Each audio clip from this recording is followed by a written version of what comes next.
Cannabis Common Sense, the show that tells the truth about marijuana and the politics behind its prohibition. My first year.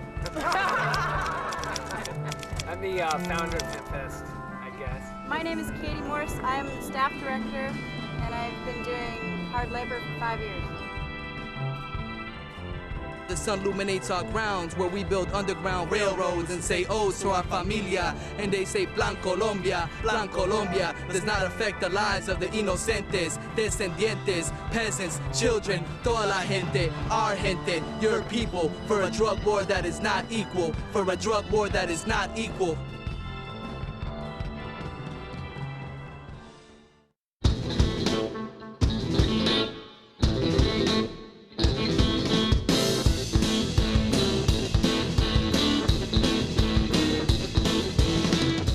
I definitely need more peer security people. I need to recruit more than anything. I need overnight people. We need 2 people per stage.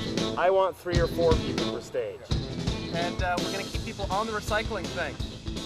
The big issue will be cleaning up after the first day so that the second day is presentable.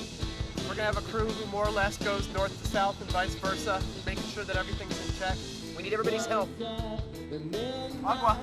We need lots and lots of water for our crew. Anyone have access to those containers?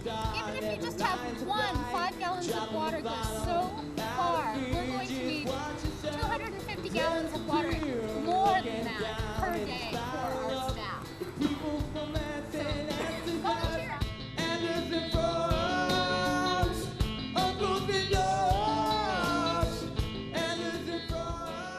Our endless struggle, with our lives they juggle, capitalizing on our labors, working us like thirsty camellos every day. It's for the HIP Coalition, it's for all of us, it's for, hopefully it will help support and get out our ideas. And so it is all of our collective ideas together that will make it happen.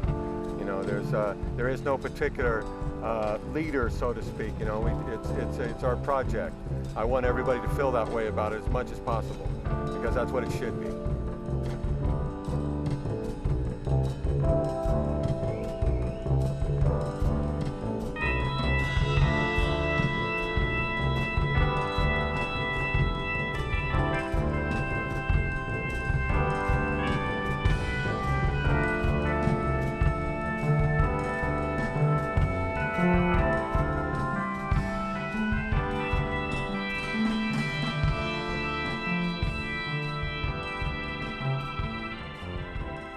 While our sons and daughters get slaughtered, their lives desecrated, filled with rocas thrown into contaminated waters, while our visions become fumigated, but you won't see that on television.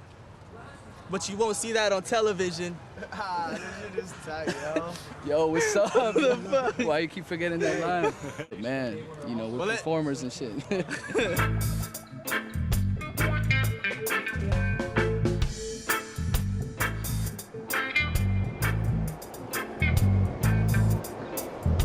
He keeps forgetting that line. Hey, can you do it over? We should be right back against this thing and not so far out there. Yeah, right there between the 2 paths. Can't see what? The gap. This is a whole spectator area. Exactly, it's the whole thing.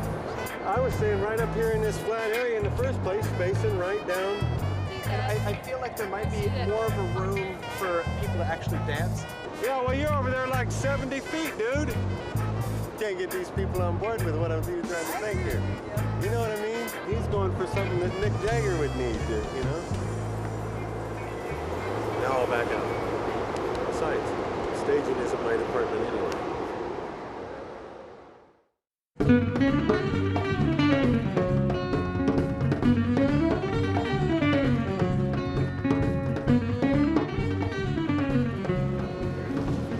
It's a lot quieter because you can hear the grain terminal right here. I mean, That's loud true. as a bell. And they're almost guaranteed on a Sunday to be unloading. That's usually where they're at. Right. But if we're down there, I mean, that gives us, another 400 feet away from So the grain elevator. Putting the stage up 6 or 8 feet or something, you got to get it up a ways to. Yeah, but once you do that, that whole back side of the hill you can't see from here would become an audience area. Right. They'd be able to see all the performers.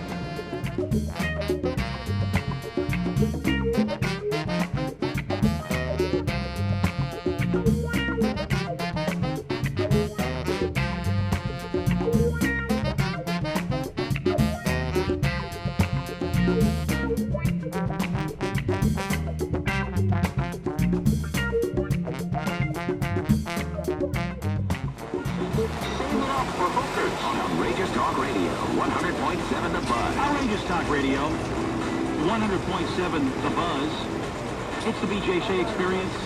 Greetings, fellow H-holes. I am Tip BJ. We're talking with Vivian McPeak, Dominic Holden. These guys are from Hempfest, which is happening this weekend. Myrtle Edwards Park, Pier 70 downtown. It's a lot of great stuff. Of course, the big thing is they want to get marijuana decriminalized. And what are some of the cool things you got going on? I heard you have the headliner. The headliner of anybody that would think about marijuana, you've got him there. Who's your man? It's your guy. The headliner, man, Tommy. Tommy? Tommy Chong? Yeah. You know, we heard that he was driving up here from California, and he's in Texas right now, from what I understand. Oh, you know, I wouldn't be surprised. He's taking the shortcut. I don't know if he's going to be able to make it because his dealer got busted. There you go. I mean, you never know what's going to happen with these kind of guys, you know. He's not there. Oh yeah, we got people. We have some. Actually, we have some surprises too that we're going to pull out. We have some special guests that I can't even announce because if I did, I'd have to kill you guys. Really? And I love you guys so much. Can you give us hints, or you're not allowed to really? All I can say, you know, is that hemp fiber is very woody.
Lots of folks are getting in and they need passes, and so do our staff. It's just that early part where the infrastructure of the event's getting kind of laid out, and not everything is really fully gelled together and cohesive quite yet.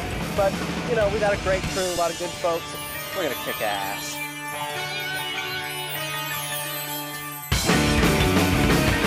John, is that being removed or what's up? That banner doesn't go there. I'm about ready to lift this. Once it's in the air, no banners happen. The actual banner is about 4 times that size. Yeah, that's what I figured. Okay, I'm on it. Okay. That's just a wild thing. This is a weekly haul. It's gone completely crazy over Hempfest and talking about pot. I thought actually one of the most interesting things in there, which is kind of risky, since this is normally a more, I don't want to say conservative, but certainly not a wild and crazy paper. I'm Keith Stropp. I'm the executive director of Normal. And this is Dan Dietz. I'm from Columbia, Missouri, and been on Normal Sport actually longer than anybody else at this point. So you're looking forward to some hobnobbing tonight? Oh yeah, yes, that's right. The networking, I think, is the newer version of that verb. But it's always fun when there's a major event like this and it gets close and you start getting phone calls from a lot of your friends and colleagues around the country saying, "Are you going to go? I thought I might go." You know, so I could tell a lot of folks were thinking about it. And then when I saw their lineup, it looked like everybody that I know was going to be here. It's really a model, I hope, for other people throughout the country. I was just thinking, can we set this up on the Mississippi riverfront at the Arch in St. Louis? You know, something like this might just work out there. It was not that long ago that it was a 2-foot stage at Volunteer Park. Well, that's on go up there. Remember the one that Gasworks were pushing the crowd? Dude, I remember standing there like, ah! I saw like Jimmy, I saw up in the shorts, he's all like, moving around like that. And I was like, okay, I'm gonna see this if I see one band at all. Marijuana! THC! Dandelion soup, man, the mosh pit. L7 your bitch, man. Oh my god. Santeria, Delta 9, smoke the ganja all the time. We got to free more weed, take back the plant. We got to take the lead.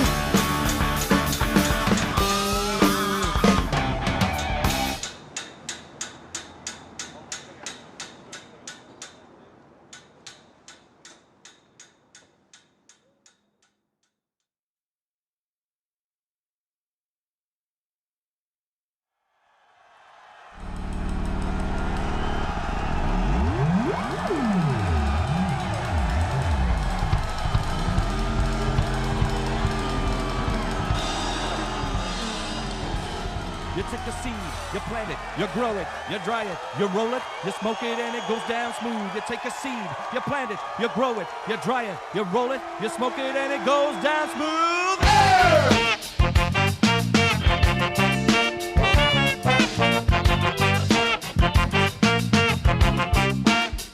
We love the herb!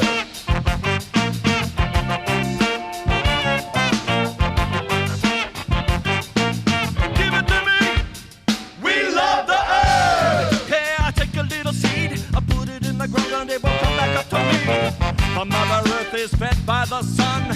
She gives it back tenfold to one. The Mother Earth, she gives us all we need. The food that we eat and the air that we breathe. Back to the roots, back to the earth. We gotta tell them how it is.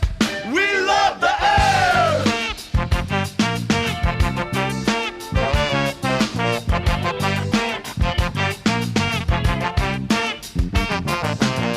Who's worse, DuPont or Hearst?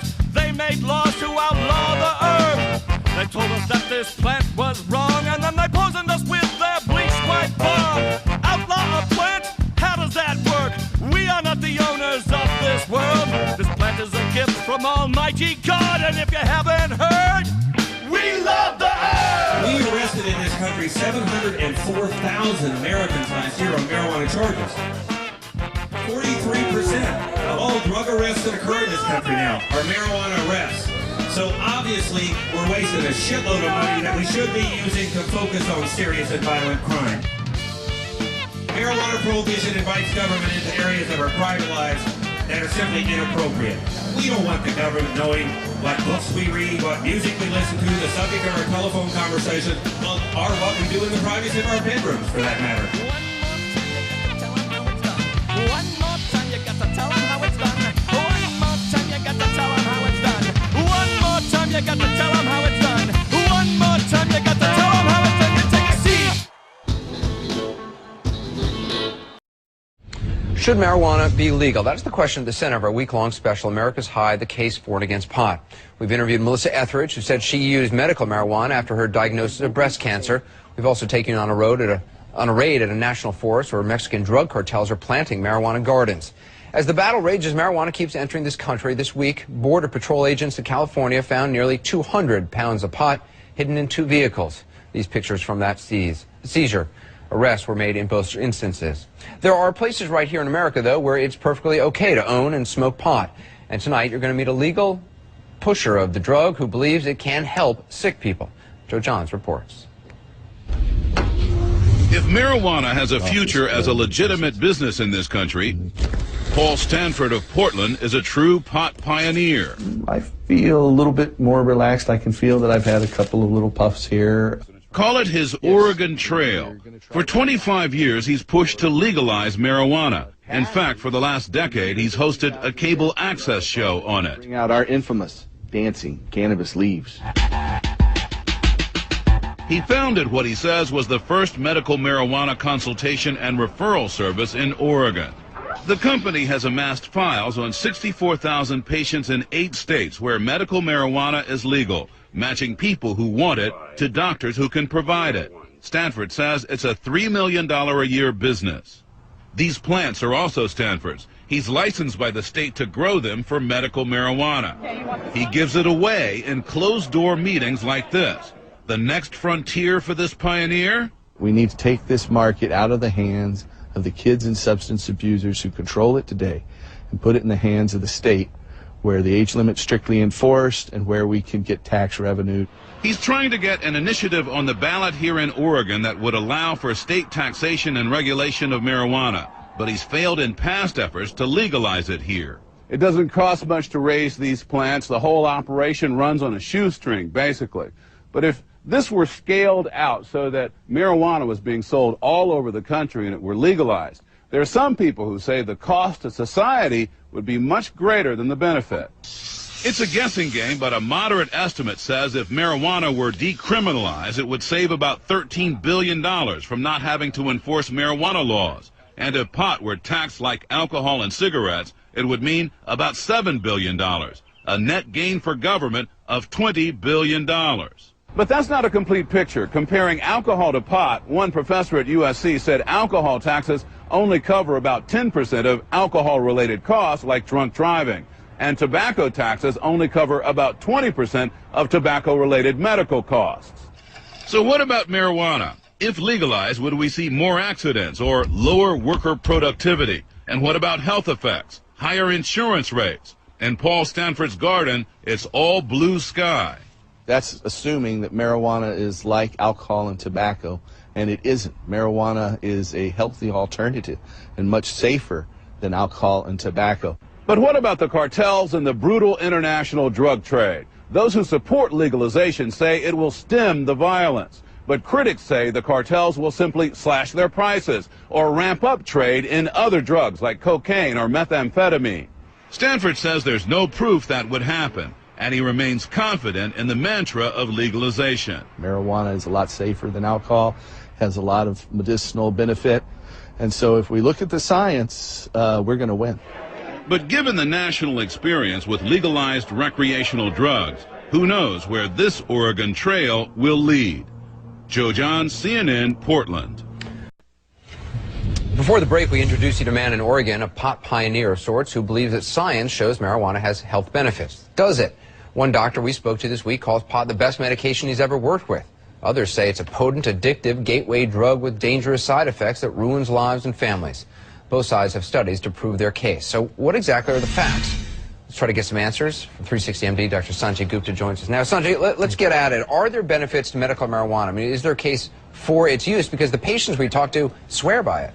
Yeah, well, the answer is yes. I mean, there are some medical benefits to marijuana, and this is more than just anecdotal evidence now, Anderson. There are some studies to sort of back that up. We know that there are receptors in the brain, cannabinoid receptors, and they control things like your pain levels, your hunger levels, things related to your mood. And therein lies some of the possible benefits medically of marijuana. For example, someone who's having terrible malnourishment or terrible nausea as a result of chemotherapy or being infected with HIV/AIDS, using marijuana could stimulate appetite. Neuropathic pain, Anderson, something I deal with quite a bit as a neurosurgeon. It's that lancinating nerve pain that is often caused by trauma or some sort of injury or surgery. Sometimes it can be very refractory to pain medications. Marijuana can help there as well. Multiple sclerosis, something else that I treat, that's something that causes significant tremors, for example. Marijuana can help. But the caveat, Anderson, is that sometimes other medications, which we know more about, may be better alternatives. So it can help, but there might be other things that even better. Is there medical evidence that it can be dangerous? I mean, what do doctors say? Well, most of the studies on this really look at some of the shorter-term effects of marijuana. It is hard to make the statement right now about the longer-term dangers of marijuana. The medical community as a whole, for example, the American Medical Association, is against the smoking of marijuana. I mean, that is a stance that they take as an organized medical association. But there are several areas in the brain, again, that marijuana affects. The hippocampus, Anderson, is an area that's responsible for memory. So short-term memory problems is something that is often cited. Also, the developing brain. Does it have somehow a greater impact on the developing brain? There are studies on this, although as I look through them today, even not conclusive. It's a real concern. There's also, this idea that you talk about THC, the active ingredient that Joe Johns was talking about, a lot of the other pieces this week, but there are 300 other compounds or so as well. And what exactly do they do? And finally, this issue that you raised, Anderson, about addiction. Is it addictive? You're going to find conflicting studies, not an exact number, but anywhere between 5 and 9% of people who smoke marijuana regularly could become addicted. Take a look there as compared to other substances. Tobacco, 31%, heroin, 23%, cocaine, 17%. You can see the numbers there, and you have cannabis at the bottom, 9%. So there is that risk as well, Anderson. Because, I mean, a lot of the people, like Melissa Etheridge, I said the addictive question, and she basically just laughed and said, look, absolutely not. There's no way it's physically addictive. Other people say, well, maybe psychologically there has some addictive. I mean, does one make a difference between possible psychological addiction and physical addiction? That's a great question. And when you talk about addiction, typically from a medical standpoint, you are talking about some sort of physical addiction. So the body changes in some way. It could be a mood-related thing, but associated with that mood, you may have, some sort of physical manifestations of the withdrawal. So there are criteria for withdrawal. We got a text question I want to get to. Matthew from New Mexico asked, can we not obtain the medical benefits of marijuana without smoking it? So how about that? I mean, there is this federally approved drug on the market, Marinol, that treats the same symptoms that medical marijuana does. some people say it doesn't work fast enough. Yeah. Is Marinol just not a decent substitute? I don't think we're there yet. It's a synthetic form of THC. So the advantage, you get rid of a lot of those other compounds that we don't know a lot about. One of the disadvantages you just mentioned, it's a pill, so it may not work fast enough. One thing about using marijuana, either smoking it or vaporizing it, is you can titrate it a little bit more easily, so you can get the appropriate dose. With the pill, you may take too much or too little. It's a little bit harder to titrate. All right, interesting information, good facts. Sanjay Gupta, appreciate it. Thanks, Sanjay. Thanks, Anderson. Tomorrow's Special on Pot continues a stunning report on how the collapse of the housing market may be fueling the growth of marijuana. Here's a preview. A 3-bedroom ranch, a cut lawn, a family of 3, and a $500,000 a year illegal business in just one room. This is what could only be described as a pot factory in a garage on a suburban street in Miami. Look at just the water system that brings the water to every individual plant that's in one of these pots. And these plants, 7 feet tall, just all in a garage that you would not notice from the street. Fascinating. And it's 7 minutes, 11 seconds.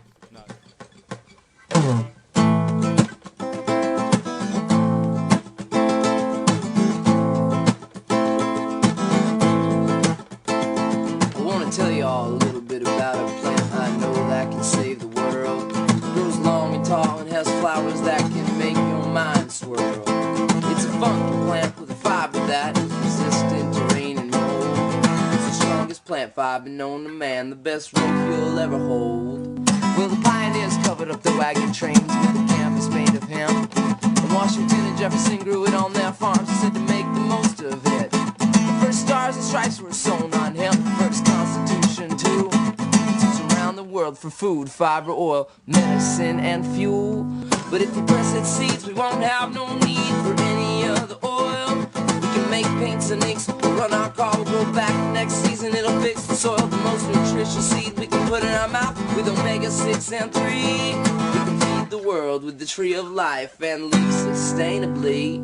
But if we cut down all the trees, we won't have nowhere to breathe.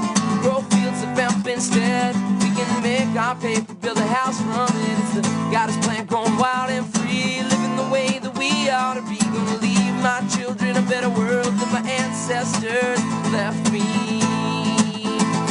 Whoa, whoa.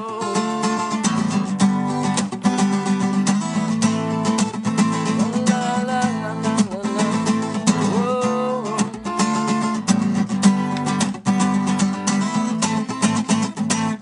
Well, the flowers of the female hemp plant make the best medicines on earth. Helps cancer and AIDS patients eat their food. Helps those with depression overcome the blues. Glaucoma, epilepsy, nausea, insomnia, stress, neurosis, psychosis, pain, PMS. All the studies have been done and all the doctors agree that they can't make money off this plant, you see, because it's free. It grows from the seed, wild and free, like we ought to be. You know, the future is growing down our own backyards. But if we cut down all the trees, we won't have nowhere to breathe. We'll grow fields of hemp instead. Make our paper, build a house from it. It's a goddess plant growing wild and free, living the way that we ought to be. Gonna leave my children a better world than my ancestors left me. La la la la la la la la.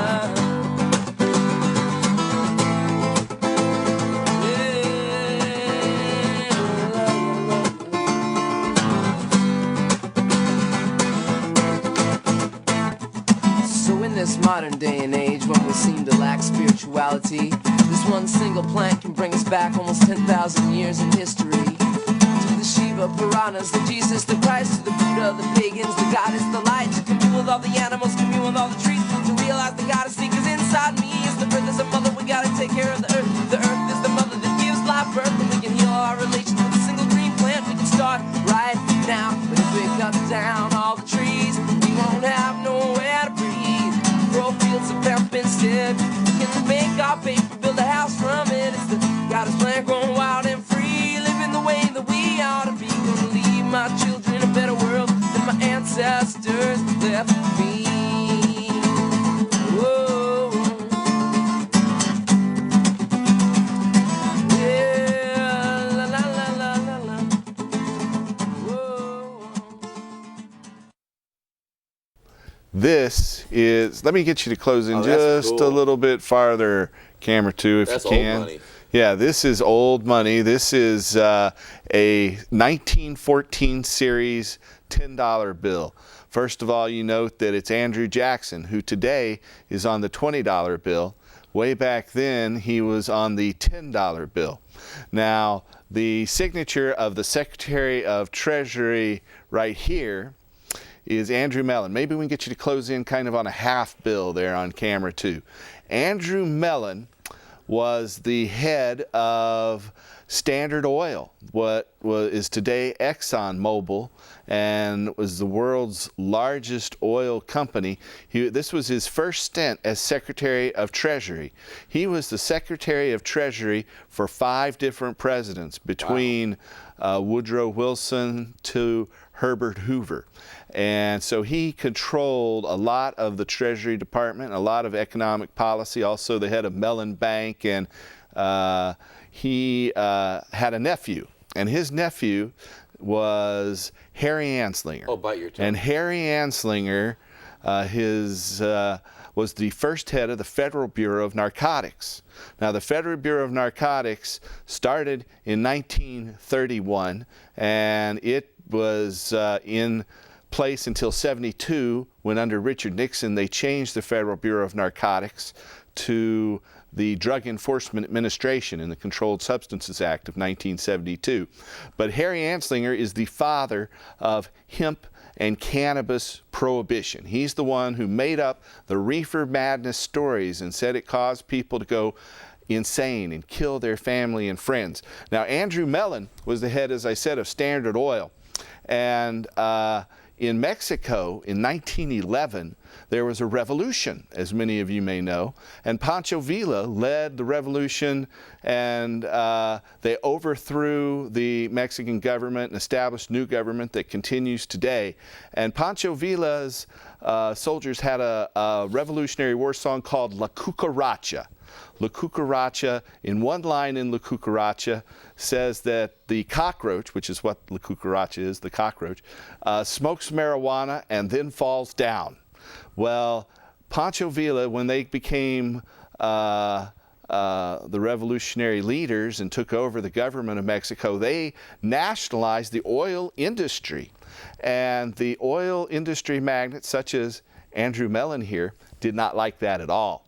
And so he is the one who directed, actually the first marijuana laws in the country were enacted in 1914, right about the time this $10 bill was made. Now, this $10 Federal Reserve note is printed on 100% hemp paper. Cool. So it is made out of hemp paper. No, close in, don't go away. Don't go away. Close in, come back again. There you go. Come back even larger. Make it even larger, because I'm going to flip this thing over. You can't. This shows what's on the back. We see industries, which are really important, but even more important, we see them harvesting hemp. See those? Those are hemp bundles on the ground. Isn't that detail and nice? So as Don Skacke pointed out a couple of weeks ago, it's right there on the money.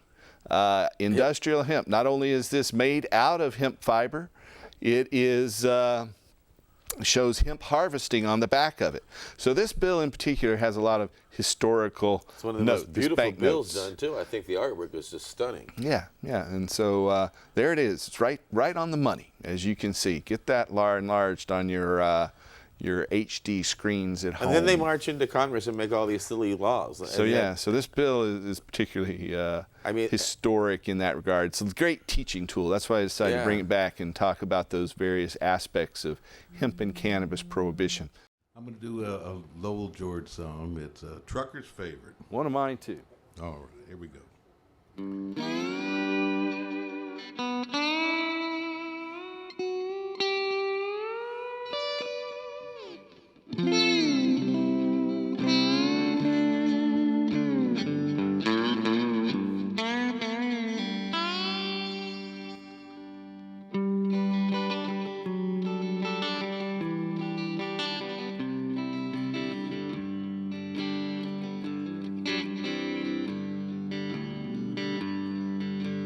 Warped by the rain, driven by the snow, drunk and dirty, don't you know that I'm still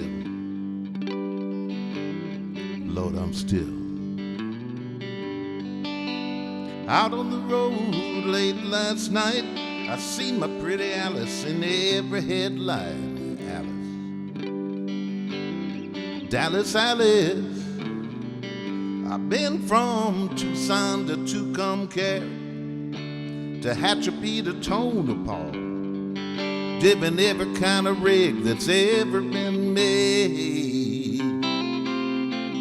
driven by the back road so would not get weighed. If you give me weed, whites, and wine, you show me a sign, I'll be willing to be moving.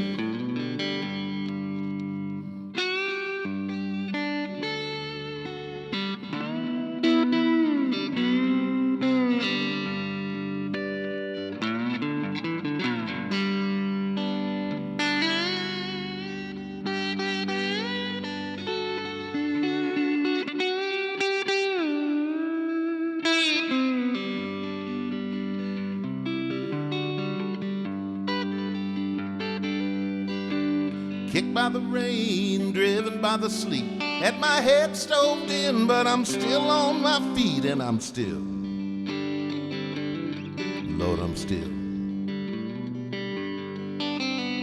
Smuggled some smoking folks from Mexico, baked by the sun every time I go to Mexico. And I'm willing, I've been from Tucson to Tucumcari, to Hatchapee to Tonopah, doing every kind of rig that's ever been made, driven by the back roads so I would not get weighed. If you give me weed, whites, and wine, you show me a sign, I'll be willing to be moving.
This is, as you can see, Indian cannabis, a fluid extract of Indian cannabis from Wyeth and Brothers.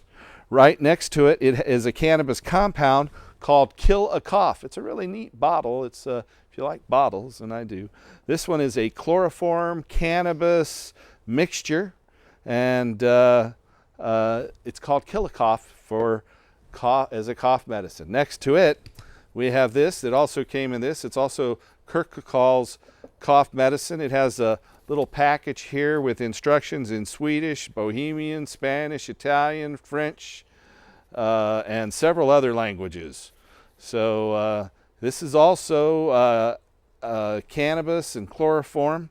Basically, that just knock you out, right, doctor? You take cannabis and chloroform, boom, you're knocked out.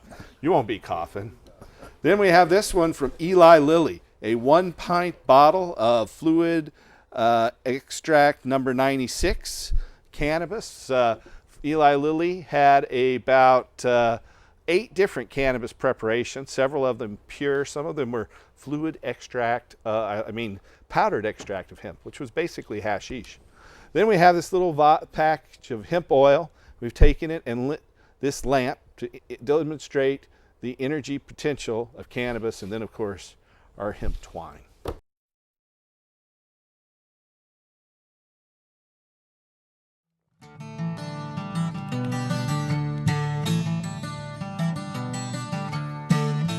This is Mr. Henry Ford in 1941 with Popular Mechanics magazine showing off his car made from hemp.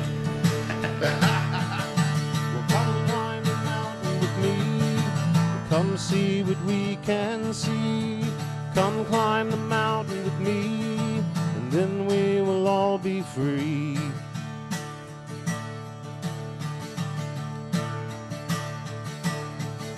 Some men are born to lead, some men have destiny. Some men plant the seed, and some men set it free.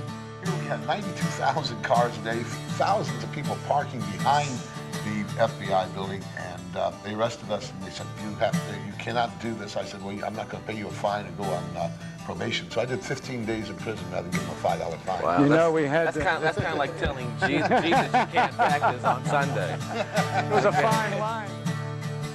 So come climb the mountain with me, come see what we can see.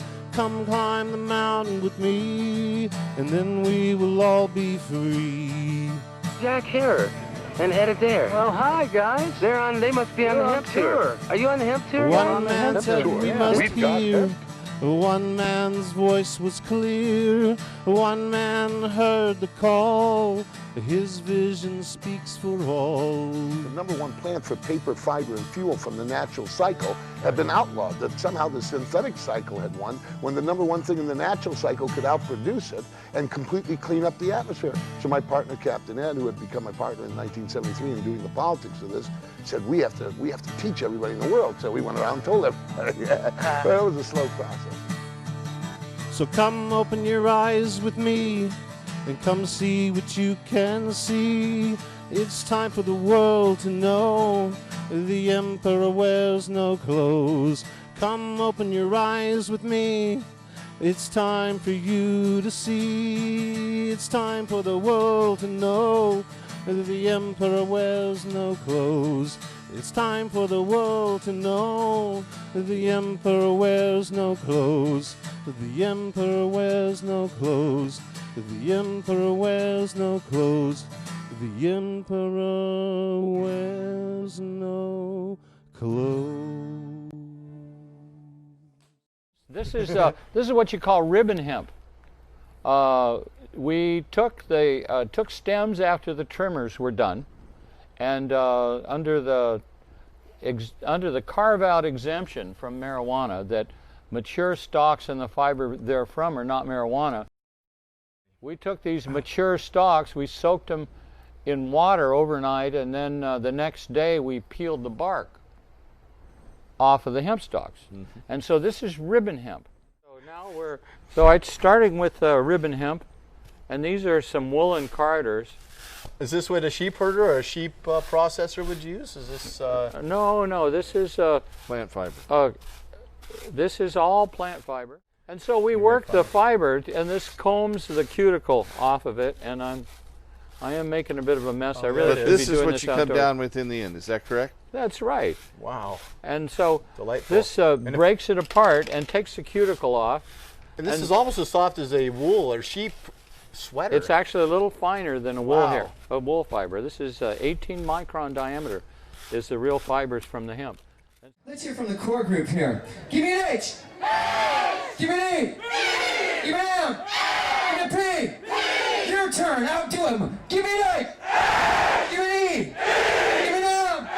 Give me a P. Ladies and gentlemen, I present to you the house band of Seattle Hemp Fest, the incredible Herbivores.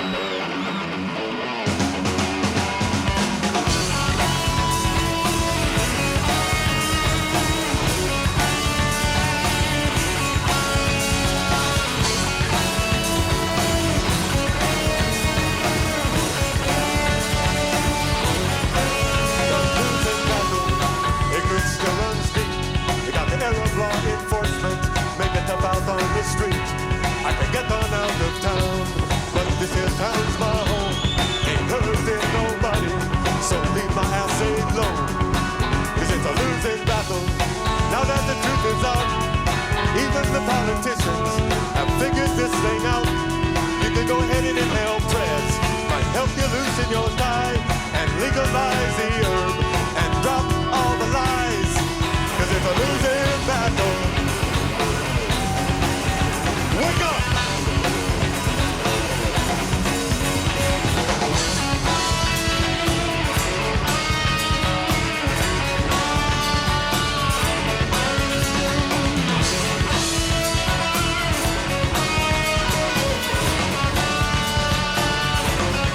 Every struggle for freedom, they'll put us to the test. So it's time to exercise our rights and put on a hemp fest. And we'll educate the youth.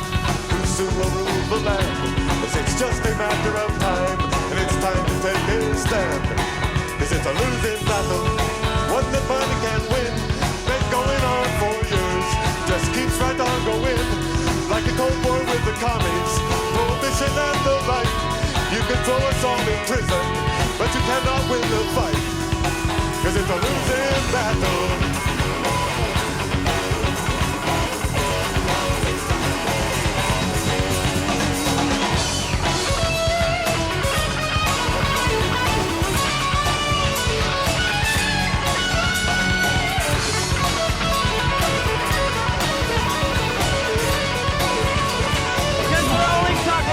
Good things for good people. This man Jim knows. Take a good look at him. He's been through it.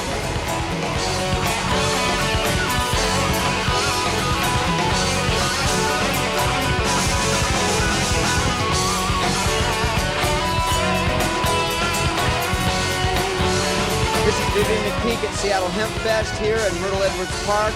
I'm with THC TV and Seattle Hemp Fest, and we just had Woody Harrelson speak. He's enjoying some munchies now and some refreshments. We've got the herbivores, our house band playing. We've got so many people out there, I don't know how to count them. Hey, Mr. Politician, time to wake up.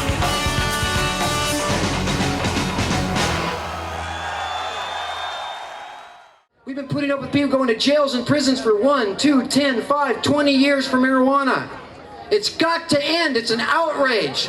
It's an injustice. We are not a threat. We're Americans. We're peaceful. We're nonviolent. And you know what's happening today at Seattle Hemp Fest? The police are handing out bags of Doritos.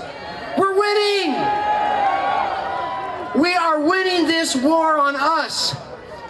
And we might be living in this oasis called Seattle, but somebody, while HempFest is going on, somebody's life changed today. Somebody had that cop car behind their car today, somewhere in America. They had their doors kicked in today, somewhere in America. They had the handcuffs go on today, somewhere in America. Their life will never be different. Their family might be broken up. They might lose their marriage. They might lose their home. They might have their kids taken away. They might be put in jails and prisons like a common criminal, when all they've done is kick back and enjoy some music and watch some tunes and watch the TV and hang out and feel good and relaxed, while other people smoke cigarettes into the cancer wards and drink alcohol into the detox center. No one's ever died in 5,000 years of smoking marijuana. No one's ever overdosed. No one's ever had a toxic reaction. No one's ever had DTs. No one's ever had their brain fried or their liver destroyed. No one's ever gotten lung cancer from marijuana, despite the lies. Despite the lies. And we're winning. It's so beautiful to see this beautiful community and culture here for the first time able to celebrate a serious win. Measure 64 in Colorado, I-502 in Washington State. Ground-breaking, potentially game-changing events. All of our lives we lived under this meme, this prevailing myth that marijuana prohibition is an iron curtain. It's here to stay. There's nothing you can do about it. It's never going away. Well, we've just blown that right out of the water. We know that's not true. We know that prohibition is more like a brick wall. And we took a few bricks out. You take another couple bricks out and the right couple bricks out, the whole thing is going to come tumbling down. It's not about if it's going to happen. Now it's about when it's going to happen, because we're going to win this thing. And if we have to come back and do another 100 Seattle Hemp Fest, if our great-grandchildren have to do this and bear this weight and this load and this responsibility, this stress and anxiety to throw a Seattle Hemp Fest into Urban Center in one of the most beautiful series of parks, right on the Puget Sound, in one of the gems, right in view of the Space Needle, if we've got to continue to do this, whatever it takes necessary to win our freedom and our equality and our justice, we're going to do it. And it just feels so good to be able to stand up here with all of these great speakers and activists and performers, bands and DJs, vendors and sponsors and volunteers, and this incredible, beautiful audience that's kept Hemp Fest violence-free for 21 years. So beautiful. Such a beautiful statement of unity and community, of power. You know, HempFest is an act of love for all of us volunteers, because we love this crowd and this community so much. It's a leap of faith every year, praying nothing goes wrong. Nobody jaywalks and gets hit by a car, or nobody falls on the rocks or drowns in the water, or walks across the railroad tracks and gets hurt. The last thing we want is for anybody to get hurt at Seattle Hemp Fest. So thanks for keeping it irie, being responsible, keeping yourself safe. Stay hydrated. High and hydrated. Yes, give yourselves a hand. You know, I remember the first few Hemp Fests. I remember when we measured our numbers in the hundreds, but it didn't stay that way. We grew. We grew to measure Hemp Fest in the thousands and the tens of thousands, and now Hemp Fest is measured in the hundreds of thousands of attendees. Yeah. And you know, the progress of our movement has mirrored the growth of Hemp Fest. Since the beginning of Hemp Fest, we've passed medical cannabis laws in 17 states. And there's more to come this year. Now, from the East Coast to the West Coast, from Michigan to Colorado, from New Jersey to Washington, patients can obtain their medicine in safe, well-regulated access points. They no longer need to negotiate the perils of the underground market. They no longer need to worry about getting short-weighed or getting contaminated medicine or having a knife or a gun pulled on them. We have created tens of thousands of well-paying jobs and access points across the country. And those access points have generated hundreds of millions of dollars of revenue for our communities. We have reduced the burden on law enforcement, and we've made our neighborhoods safer. We have proven that cannabis can be distributed in a way that brings benefits to communities instead of harms. But you know, the guardians of public safety up there in the high levels of the Department of Justice, the U.S. attorneys, they don't think these are good things. And so last year, they launched a coordinated multi-agency nationwide attack on our community. Now that attack started out in Michigan and Montana. And when nobody noticed, when there was no public outcry, when there was no blow up in the media, the feds expanded this campaign to California, where they have closed 400 access points with threats of seizing their property. Just a few weeks ago, Harborside Health Center became the latest target of this federal attack when they served papers on us to seize the property that we are located in. But we have no intention of closing our doors. We will never abandon our patients. We will use every legal means at our disposal to contest this action on the part of the federal government. We have nothing to hide. We've done nothing wrong. We know that justice is on our side, and we look forward to our day in court. Now, since Harborside was served, this campaign of the feds, unfortunately, has metastasized. Like a malignant cancer, it continues to spread. 10 threats went out in Colorado recently, and just last week, I'm sorry to say, it spread here to your own state of Washington when the U.S. Attorney in the Eastern District served forfeiture notices on 4 access points. Sadly, 3 of them have already closed. Are we going to let them get away with this? No way we're going to let them get away with it. They think they can crush us. Are we crushed? No way. We are roused. We are roused to our righteous fury now. We will not be crushed. I'll tell you, after Harborside was served with these despicable notices, offers of assistance poured into us from all over the country. Every single activist organization you can imagine got in touch with us. We had simultaneous demonstrations in 4 different states, including a courageous takeover of the Obama campaign headquarters right here in Seattle. Thank you for that support, Seattle. We are pulling together, and we have a common message, and we are going to send it clear and loud. We're going to tell President Obama that it is time for him to keep the promise he made to us, to our community. It is time for him to call off these rogue prosecutors and stop this horrible, horrible campaign. Because we are not going anywhere. We're here to stay. We've worked too hard. We've come too far. We've made too much progress to go backwards now.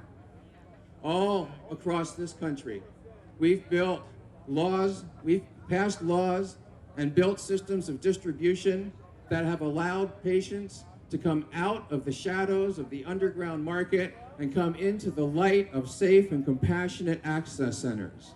We've come out of the shadows, we've come into the light. We're never ever going back into those shadows again. We've come into the light, and that's where we're going to remain. Thank you, brothers and sisters. If you'd like to speak to me a little more, come check me down at the dope booth at the back of the stage area. Thanks.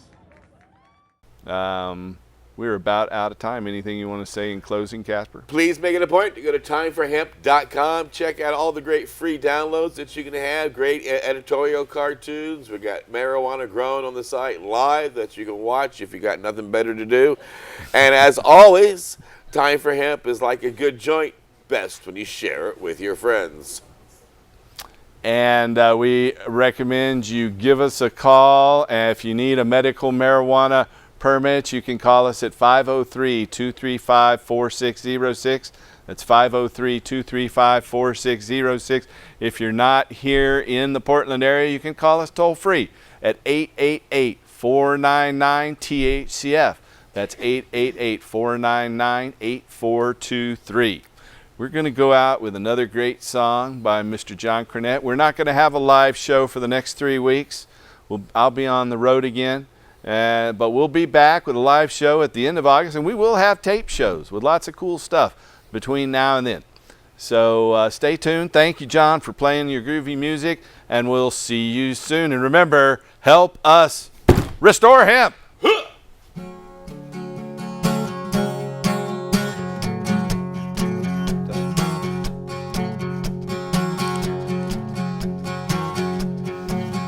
There's a train coming, and she's already on the track. People changing, and for some there's no going back. Cannabis is more than just a weed. Cannabis is a tree of life to me.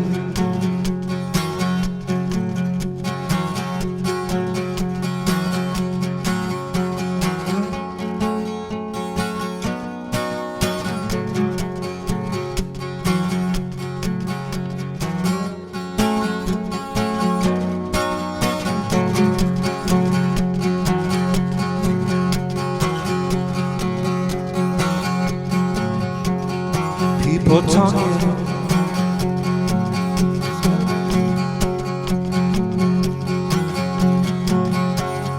people talking. This prohibition has to stop. Children dying as we legislate the crop. Cannabis is more than just